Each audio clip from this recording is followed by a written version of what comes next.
Hey guys, I just finished having a bath. That's why you can see my hair a little bit wet. Well, after I finished taking a bath, I wanted to read a book. So let's get started. Of course, we will continue Wave Me Goodbye till the end. Now we will read chapter 9 of the book. Something exciting will happen in chapter 9. Let's see. Chapter 9. I wandered about, feeling lost and lonely by myself. It was so quiet, unrevealingly so. The noise of my footsteps crunching on the path made me feel jumpy. I tried to creep about on tiptoe, but my red shoe pinched so much that I couldn't do it for long. I kept hearing little rustle in the vegetation to one side. I wondered if the boys were creeping up on me, ready to leap out and go boo. I swiveled and head from side to side, but I couldn't spot Archie's bordeaux strips or Kevin's lank hair and jog ears. They wouldn't be able to keep quiet this long. It was probably just animals. I hoped it was more rabbits. I pictured myself sitting on a tussock, surrounded by little gray rabbits, with maybe a hare and a squirrel too, like in my storybook. I tamed them by stroking them softly and feeding them tidbits. And then I'll make little clothes for them, a gray dress for a little gray rabbit, a blue coat for a hare, and pinkly mauve dress for squirrel. Both of the animals stalking me were stoats or a weasel or rats, a multitude of rats with whiskery faces and long bare pink tails. I squealed and started running. The rustling continued. It seemed to be shoulder height. Giant rats? What other animal do you get in woods? I thought of Little Red Riding Hood and ran faster. I wasn't sure whether wolves were real or storybook creatures, but my heart was thudding, and I kept thinking of big teeth, all better to eat me. I veered to one side of the path, and the animal burst out in front of me. I gasped. It was a deer. A small deer, probably a very young one, but unmistakably a deer, with a heart-shaped face and big eyes, and soft brown body, and fragile legs that skittered past me before it disappeared into the undergrowth on the other side of the path. I stood still, my heart banging inside my skimpy bodice. I've seen a real deer. Wait till I tell the boys. They'll be so envious. I was pretty sure they'll have gone back to the lake. I hoped Kevin would have to send to top Archie going in again. I didn't like him much, but I didn't want him to drown. It took me a while to find the lake. I wasn't even sure I remembered which side of the path it was. I blundered backwards and forwards, reluctant to stray from the path because the undergrowth came right up to my calves, and I hated not being able to see what I was treading on. I was still wearing my long nightie. I kept brushing past stinking nettles, and my short skirt offered of no protection. I didn't have been searching for the lake for hours, but perhaps it was only 10 minutes. However, at long last, I found the clearing, and there was the lake, glittering in the strong sunlight. Kevin! Archie! Hey, you'll never guess what you've seen, I called. They didn't reply. I shaded my eyes and peered across the water. I couldn't see them anywhere. I looked at the water, in the water. What if they both gone swimming and sunk to the bottom of the lake? I tore up my shoes and socks, clutched my skirt up round my waist, and paddled in past my knees. I called and called until my voice was hoarse, but there was a ripple of response from the water. Perhaps it would take days for them to rise to the surface. Then they'll float there, pale and bloated, and stay floating in my nightmares for the rest of my life. Stop it, stop it, I muttered again and again as I waded out of the lake and tried to dry my legs on dog leaves. It was what I always did whenever something got stuck in my brain and frightened me. I said it one at night I heard Mom and Dad arguing on the other side of the wall and wondered what if they were going to split up. I said it in the girls' toilet when Marilyn Henderson told me that everyone in her class at Paradise Row thought I was a stuck little swat. I said it when I had to sit an important test, and suddenly all the words giggled on the page and wouldn't stay still. I said it when a teacher in my old school saw me sucking a gobstopper in the playground and said my teeth would all fall out. Every morning for weeks, I woke with a thumping heart, my tongue checking that my teeth were still attached. Mom always said I was a silly old worryguts. I wish she were here now to give me a talking to and tell me I was daft. If only she could have been evacuated too. What if the Germans started chucking bombs on London the minute war was declared? What if one of those bombs had Mom's name on it? Stop it. Stop it now. My eyes, yeah.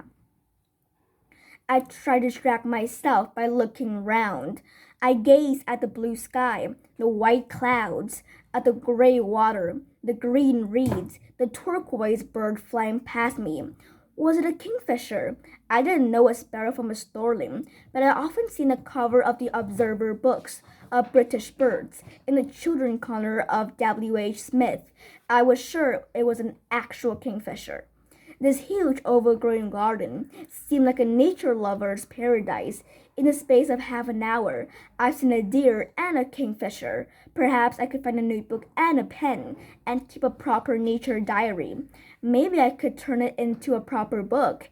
Nature Jottings by Shirley Louis Smith.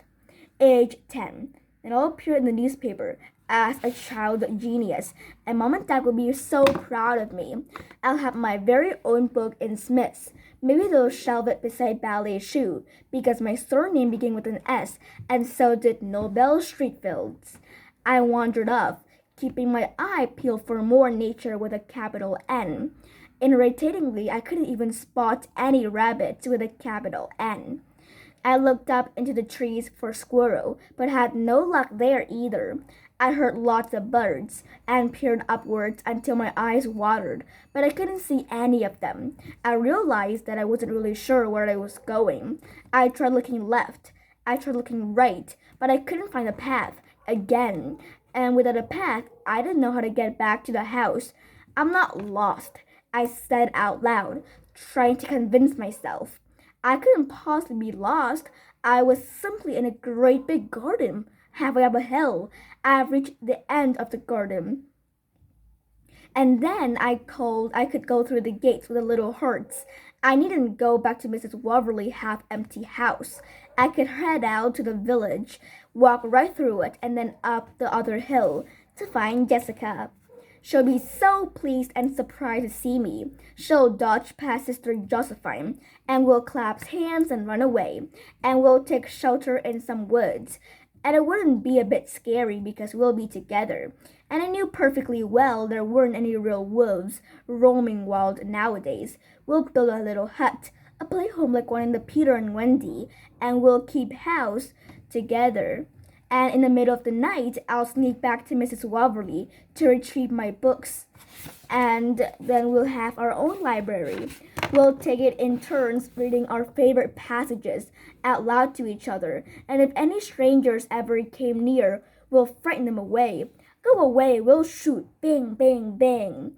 I jumped up violently. Whirling around, I couldn't see anyone. The voice was unmistakably Archie's, but where on earth was he? Then I looked up and saw Grubby Foot dangling. He was up a tree, and there was Kevin with him. Both of them perching on a branch. "Seen you!" I yelled. "You can't see us. You're dead. I killed you with my gun," Archie insisted, pointing a trick rifle at me. "I'll kill you again. Bang, bang, bang." "Stop being silly," I said. "I'm not the slightest bit dead, see?" "Go away, hateful Indian squaw," Archie hissed, "or we'll scalp you." "You got that the wrong way round. It's Indians who scalp cowboys, so I'm gonna scalp you," I said. "Watch out, I'm coming." "Go, dead," Archie insisted. She can't come up. Girls can't climb up trees, said Kevin, reassuring him. I seized the trunk bunk, grabbed a branch, and tried to swing a leg up.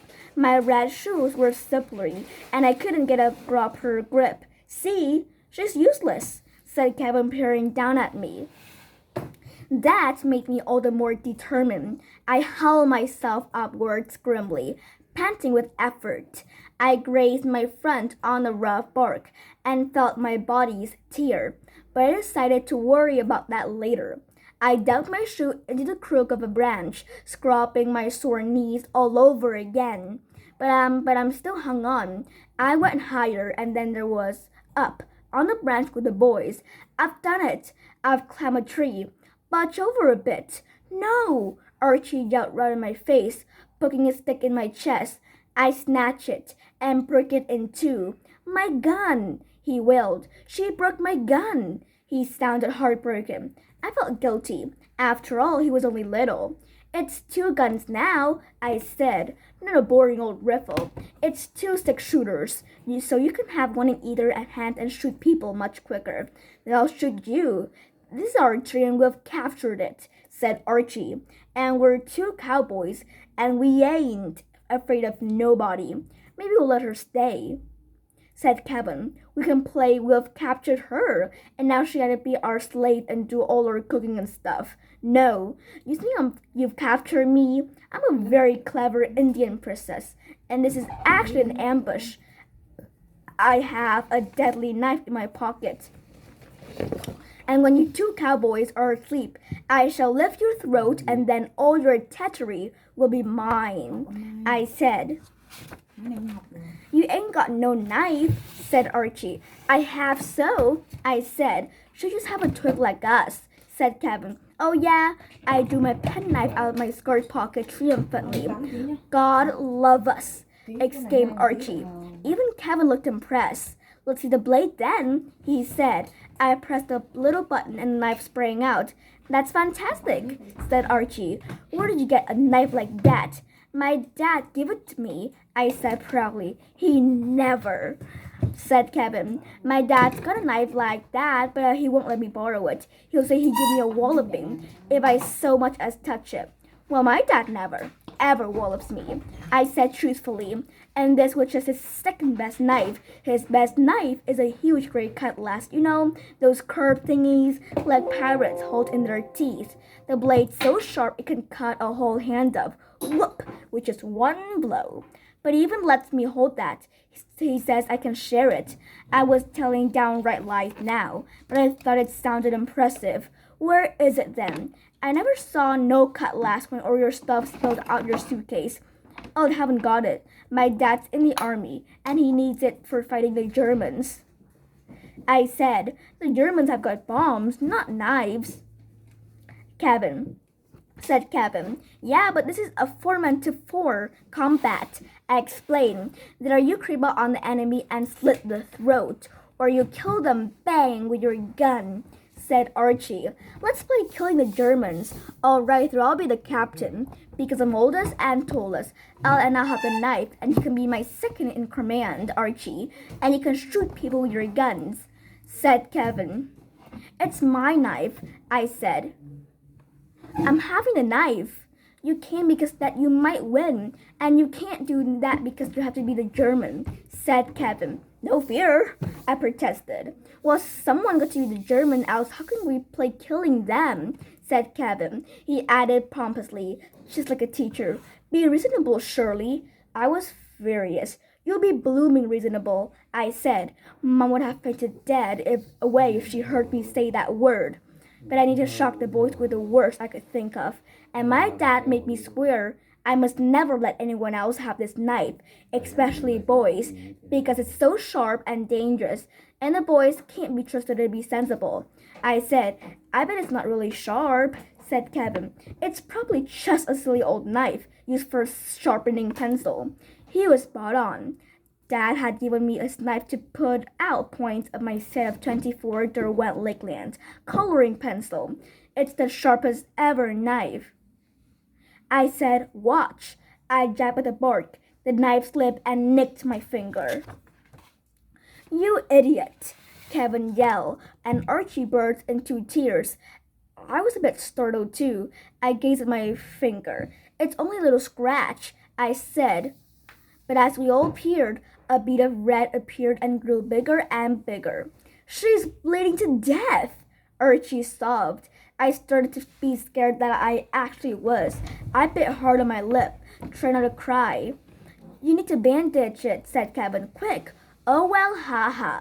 I don't happen to have a bandage on me, I mumbled. You need to bandage it. Do you want to use my vest? He offered, unbuttoning his shirt. I caught a glimpse of it. I can't, it's so dirty. I'll get germs in the wound. Suit yourself, said Kevin huffily. He thought for a few seconds. What about the hanky that you have to tie around your knee? Mrs. Fussbot gave it to you when you were bunk on the ground. I felt it in my other skirt pocket, and there it was, already stiff with knee blood, but otherwise bright white and very clean. Brilliant. I fumbled with the hanky, blotting up the blood, and then grabbed it around my finger. I still had hold of the knife. Here, Kevin took the knife, put it in his pocket, and then tied the hanky tight. Better hold your arm above your head, too. That stopped the blood a little bit, I think, he advised. Thanks. Give me the knife back now, I said. No, I'm keeping it safe so you don't do anything daft again, said Kevin. You thief, it's my knife. Give it back. I tried to get it from him, making us both wobble and nearly fall out the tree. Watch out, you nutcase. Don't call me names. Well, you just called me a thief and I'm not. I've never nicked anything in my life, but you're a total nutter. Isn't she, Archie? He asked. Archie was still sniveling, his nose running unattractively. Yes, she is, he snuffled. I'm not. Now give me back my knife or I'll tell. I'll threaten, though I've never told or anyone before. Who are you going to tell? Them dav ladies in the house aren't going to care, said Kevin. I thought it was probably true. I'll tell Mr. Bentley, I said. We're not starting at school yet, and old Mr. Bentley wouldn't give us stuff anyway. Everything's gone haywire now, said Kevin. Come on, Archie. Shall we go and find the lake again? If you promise not to drown yourself. He started climbing down the tree. Archie followed, but his woolly jumper got caught on a jutting branch when Kevin jerked him free. The jumper tore and started unravingly. Oh, heck, said Kevin. I don't care. I'm not wearing that stupid sissy thing. No way, said Archie, pulling it over his head. He left the wool on the ground and started running off in his just big baggy pants. Kevin and I looked at each other and giggled, even though we were still in the middle of an argument. It's true, it has all gone haywire. It's weird, isn't it? Kevin nodded. We looked at each other in the eye. I could see he was scared too, maybe a little bit scared than me. I'm honest, not a nutter, I said earnestly.